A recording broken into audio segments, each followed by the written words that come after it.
Everyone, অনেক দিন পর একটা ছোট্ট ব্লগ নিয়ে তোমাদের সঙ্গে আমি অশোকা আরও একবার। তো দেখো, সকাল সকাল চলে এসেছি মা কালীর মন্দিরে পুজো দিতে। দিনটা ছিল ছেলের জন্মদিনের দিন, আর প্রতি বছরই আমি এই দিন ছেলেকে নিয়ে মা কালীর মন্দিরে পুজো দিতে আসি। তো সেখানেই সকালবেলা এসেছিলাম ওকে নিয়ে। আর ভিডিওটা পোস্ট করতে একটু দেরি হয়ে গেল, কেন কোনো ভিডিওই আমার ফোনে ছিল না, সবার দিক কালেক্ট করতে করতে লেট হয়ে গেছে সত্যি কথা বলতে। তো দেখো, বাড়িতে একটা ছোট্ট পার্টির আমি আয়োজন করেছি। তো এখন চলছে ছেলের আশীর্বাদের পর্ব, যেখানে প্রথমে আমি আশীর্বাদ করে নেওয়ার পরে বড়রা এক এক করে ওকে আশীর্বাদ দিয়েছে, এবং তারপরে কেক কাটারও পর্ব থাকবে। আর দেখো, যেহেতু আমার একটা মাত্র সন্তান, তো তার খুশির জন্য আমি সব কিছু করতে রাজি আছি। আর এই যে আমার সখী চলে এসেছে এখন এখানে আমার খাওয়ার সেগমেন্টে একটু নাচ করে দেখানোর জন্য। মানে অ্যাকচুয়ালি ও ভিডিও বানাচ্ছিল, তো সেগমেন্টের ভিডিওটা সেখানে ছিল বলে আমি ভিডিওটা এর মধ্যে দিয়েছি ব্লগের মধ্যে। তারপর আমরা চলে গেলাম একদম কেক কাটার সেগমেন্টে। সেখানে দেখো কত, মানে ওর বন্ধুবান্ধবী সবাই এসেছিলো এবং আমার অনেক রিলেটিভও ছিল, অনেকজনকে আমি প্রায় ইনভাইট করেছিলাম। তো আর আমার ছেলে এতটাই উতলা হয়ে গেছিলো কেক কাটা, যে কে হাততালি দিল না দিল স্টার্ট করলো দেখার দরকার নেই, হটপট করে কেক কাটতেই ও ব্যস্ত। যাই হোক, ও ছোটো মানুষ, ও খুব এক্সাইটেড। তো কেকটা কেটে নিয়েছে, নেওয়ার পরে আমি ওকে কেকটা খাইয়ে দিলাম। আর যেহেতু মিউজিক বাজছিল, তো আমি সবসময়ের জন্য এরকম জানো মানে হাসি মজা করে নিয়ে মানে করতে ভালোবাসি। জীবন মানেই ফান হয়ে থাকাই উচিত, কেন জীবনের এই সমস্যার তো কোনো শেষ থাকে না, তা বলে তো আর জীবন থেমে থাকে না। আর যেহেতু আমার একার হাতে সবটা অ্যারেঞ্জমেন্ট করা, তো আমি অনেক দিন থেকেই বাবুর জন্মদিন নিয়ে, মানে আমার ছেলের জন্মদিন নিয়ে আমি প্রোগ্রামটা সাজাতে শুরু করি। যেহেতু একার হাতে সব আয়োজন করতে হয়, বাজার থেকে শুরু করে সমস্ত দিক আমাকে একাই দেখতে হয়। আর জানো তো, এক হাতে করলে পরে কত সমস্যা হয়। যাই হোক, আমি আমার ছেলের জন্য মা দশভূজা হতেও রাজি রয়েছে, আমার কোনো প্রবলেম হয় না তাতে। সন্তানের খুশির জন্য আমি সবটাই করতে রাজি। আর তো দেখো, বোন এখানে স্নো স্প্রে করছে, তারপরে ওই যে সেলগুলো ফাটায় ওগুলো করছে, আর ওর বন্ধুরা প্রচণ্ড আনন্দ পেয়েছে।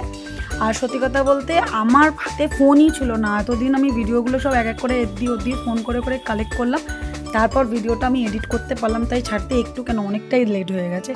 আর তারপরে দেখো, খাওয়া দাওয়া সেগমেন্টের কোনো ভিডিও উঠাতে পারিনি, ডাইরেক্ট চলে এসেছি গিফট দেখানোর জন্য।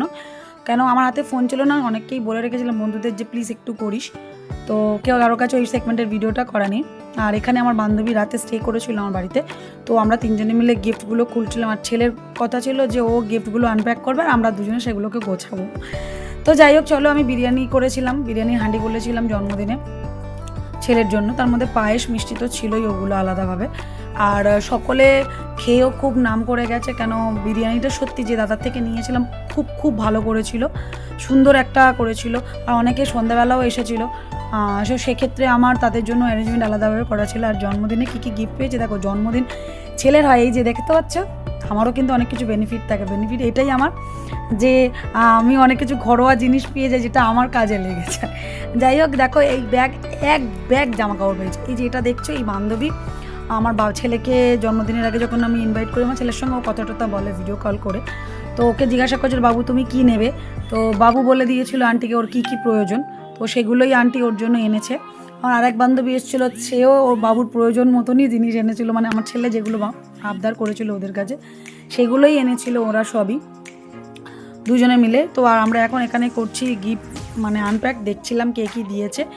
আর 5টা থেকে 6টা মতো স্কুল ব্যাগ পেয়েছে। আর সত্যি কথা বলতে আমি এতটাই বিজি ছিলাম, সব দিকটা যেহেতু নিজেকে দেখতে হচ্ছিলো, তো কে কী গিফট দিয়েছে, আমার হাতে অনেকেই গিফট এনে দিয়েছিলো, আমি জানি না কে কী গিফট দিয়েছে, বলতে পারবো না। এই যে তোমাদেরকে দেখাচ্ছি, যারা যারা ভিডিওটা দেখবে কমেন্ট করে বলো যদি তারা দেখে থাকো কে কী গিফট দিয়েছে, একটু বললে খুব ভালো হয়। আর আমার বোন, ছোটো বোন দিয়েছে একটা সিলভার চেন, যেহেতু একটা মাত্র ওর হাবলু, আমার ছেলেকেও হাবলু সোনা বলে ডাকে, হাবলু গবলু যা মনে আসে বলে।